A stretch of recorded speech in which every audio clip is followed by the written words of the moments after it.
in most of northern Mississippi. I cover all the wage stores, and that's part of why I'm here tonight. The reason Sean talked to you about our final Tier 4 strategy for me tonight is because anytime I get in front of a group of customers or the dealer gets a group together, we like to talk about that so everybody understands what we're doing. The pamphlets on the table and the ones we handed out to those of you that aren't at the table, please take those home. That kind of outlines some of what he just talked about. And the number one question that I usually get, and I know it's on somebody's mind, is how much urea or how much DEF are we going to burn? So I can tell you that for this tractor right here under average load, it's going to burn about 1/10 of a gallon an hour. An 8R tractor is going to burn 2 to 3/10 of a gallon an hour. If you compare that to the competition, and I won't name any names, that is about 10 times less than what they do. So we're trying to reduce that cost that they have burning DEF with our system. Now let's talk about something fun that's near and dear to my heart, and that's round balers.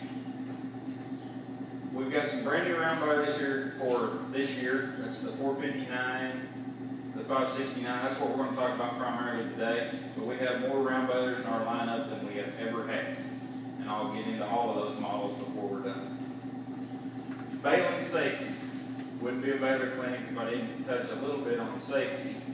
The big hitters here would be, if you have your SMV before we go down the road, have you hooked up your safety chain? Please do that. I know most of us don't, but it's something you really need to think about. How about your transport lights? Fire extinguisher. I pulled one of those out today so we can talk about it. Do you have a fire extinguisher? I hope all of you do. And if you do, is it charged? Check it before you go to the field. This little fire extinguisher right here can save a $30 or $40 or $50,000 round baler pretty fast. So check it, make sure it's charged. Have one on your baler, please.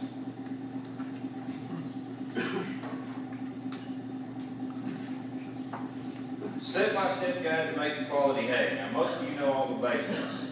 It's not like we're teaching people that don't know anything about hay. But there's a few big hitters here. And that is preparing for baling and making the perfect bale. Those are the two that I'm going to focus on for about the next hour tonight. Is our tractor ready to go? Is our baler ready to go? And then how do we make a good bale of hay once we get there? There's some good videos on JohnDeere.com as well as YouTube that talk about net wrap on round balers, properly conditioning your hay with a mower conditioner, some different things there. So I like to let everybody know that there is some good resources online if you want to go out and look at that stuff. 5 keys to making good round baler. These have been around since the 530 round baler, because that's the first baler we had that had a monitor. Tractor setup, you got to start with your tractor. And your baler setup. Windrow formation, which I believe is the most critical of the 5. Your monitor, and then how do you drive? Are you going to weave on that windrow, or are you going to drive straight? That all goes back to that windrow formation, so I'll spend some time talking about that. The functional areas of the round baler. Power's got to come in from the PTO shaft, so that's where it all starts, because that's what gets us rolling. Don't forget your monitor. We'll talk a little bit about that later. Then you got your pickup. Pulls the crop off the ground course into your belt chamber. So you got your belts, your rock shaft arm, your side sheets. All that makes up your forming chamber for your baler.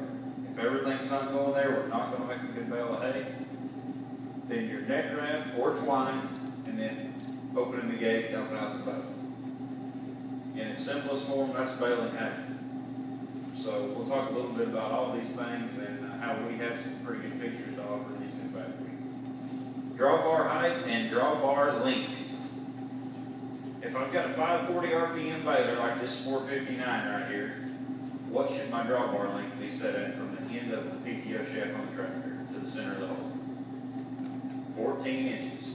Now check that one, I'm good at 14 inches. But height is another critical one. This C dimension that nobody can read, this is not meant to be an eye chart, says that we need to be 13 to 20 inches tall on our drawbar want to pick on our 5100M tractor. And that comes up to be 19 inches. So I'm right at the top of that spec. But I'll tell you about the fastest way to tell if your draw bar is too high or too low. And that's looking at this decal right here.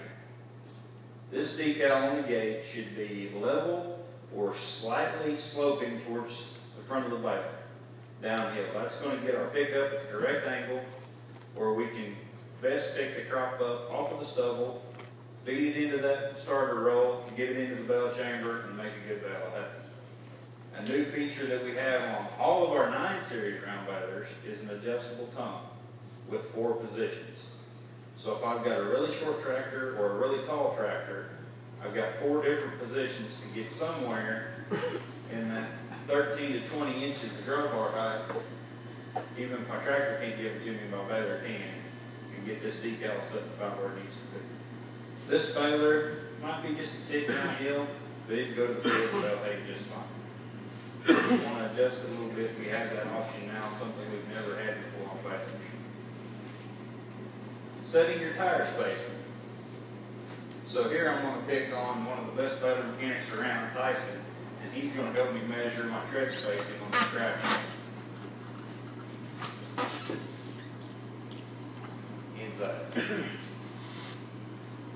Inside width is 49 inches. Bale chamber is 46. So on this particular tractor, we're going to go ahead and meet the spec that John Deere says, and that is that the inside of these tires needs to be as wide as your bale chamber, front and rear. That's so you don't drive on top of your windrow when you're weeding, or if you're cheating over to the side, packing that hay against the side sheet, which I'll talk a little bit about that.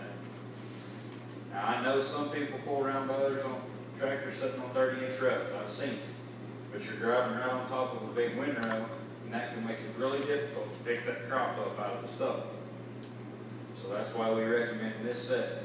If you want to optimize everything, you're worried about making good hay, this is the first thing I recommend, is getting that tread spacing on the tractor set correct. This is a little sidebar that I put in each one of these classes.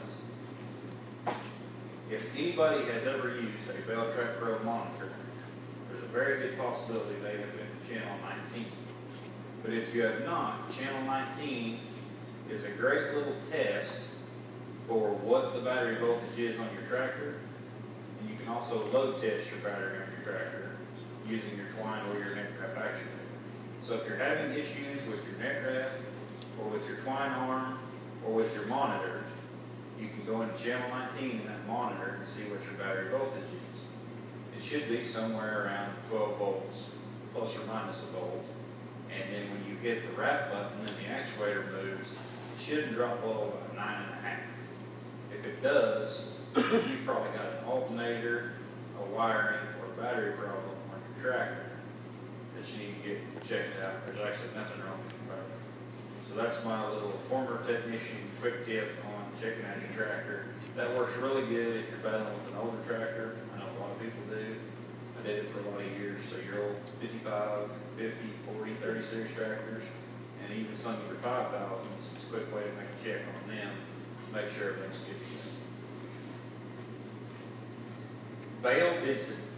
There's 4 things that really help us make our bale density. One, of course, would be our valve.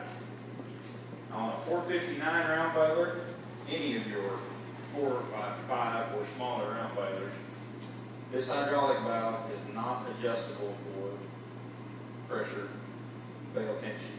It's a preset setting. The reason for that is because the same hydraulic cylinder that opens the gate also puts tension on the bale. So we don't have the ability to adjust that valve. It's preset at about, give or take, 2,000 psi. So what you get out of this baler as far as tension on your bale is preset.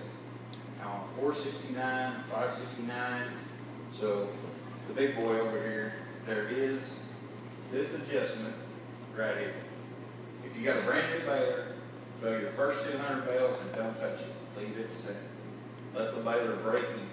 Get a little stretch in the belts, shine the side sheets up, get everything ready to go. It's all stretched out. Then you can start cranking that baler.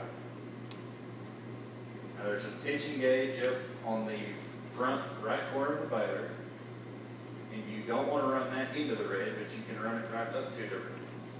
This small ring right here is locked onto that, where you can only screw it in so far.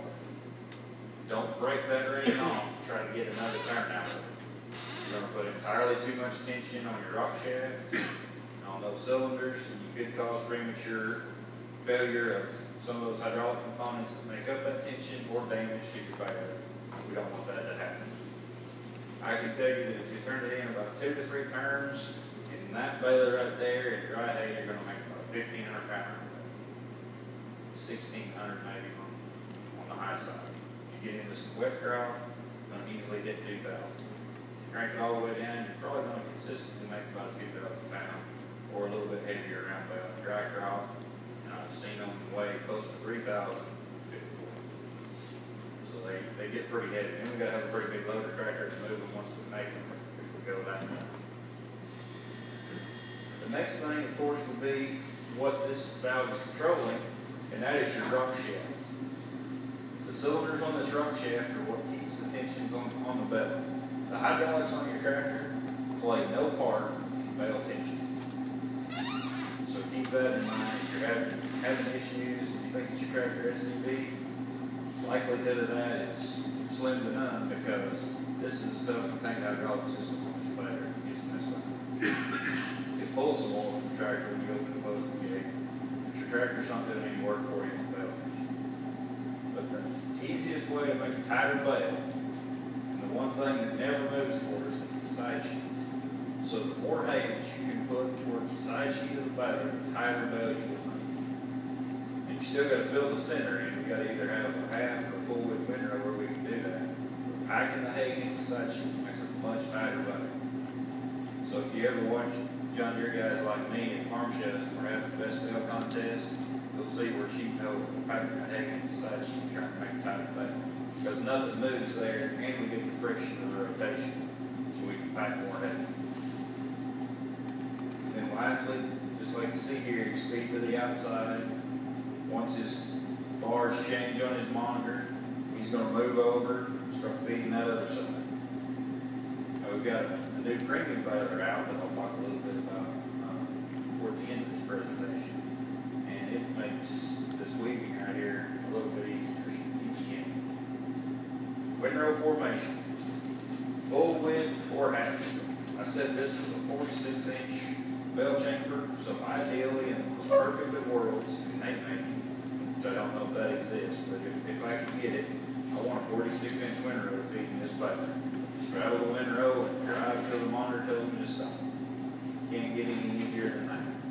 On that baler, that's about a 62-inch wide.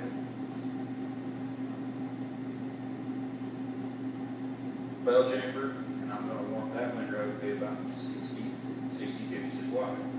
Now half of that on a 5-foot wide baler is going to be about a 30-inch windrow. This one's going to be about a 34-inch. I know those are pretty tough to get. I know we don't always adjust our rate, but if you have a windrow that you can walk down the center of when you're in line hay, it's going to be real tough to make a good bale of hay with either one of these balers. Likewise, if you have a windrow that looks like this one right here, where it's real tall in the center and doesn't have a lot to it on the sides, that one's going to be pretty tough. So you can see if I get that pretty rectangular windrow, full width, my bell shape indicator bars are going to be all the way at the top, and I'm going to make a square shoulder and a nice level back. Get that windrow that's kind of hourglass that you can just about walk down the center. My bell shape indicators are going to tell me I'm making a good bale, but when I kick that bale out, it's going to be real hollow in the bell. So it's going to want to pool water when it's stored over winter. We're not going to want that. That's why it's spoilage. This windrow, that's everything's mostly thrown to the center, get that barrel shape bale. Again, I didn't pack a lot of hay against the side sheets. I'm not going to get nearly as tight a bale or as much hay in this bale. And then this is a good example of we didn't weave quite often enough. When these indicators get to about this point, you're going to want to weave back. Try to keep them as close to even as you can.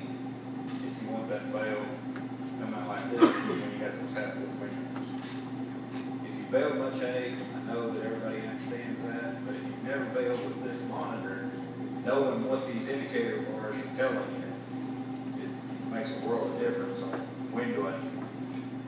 That's one of the things that we kind of struggle with sometimes.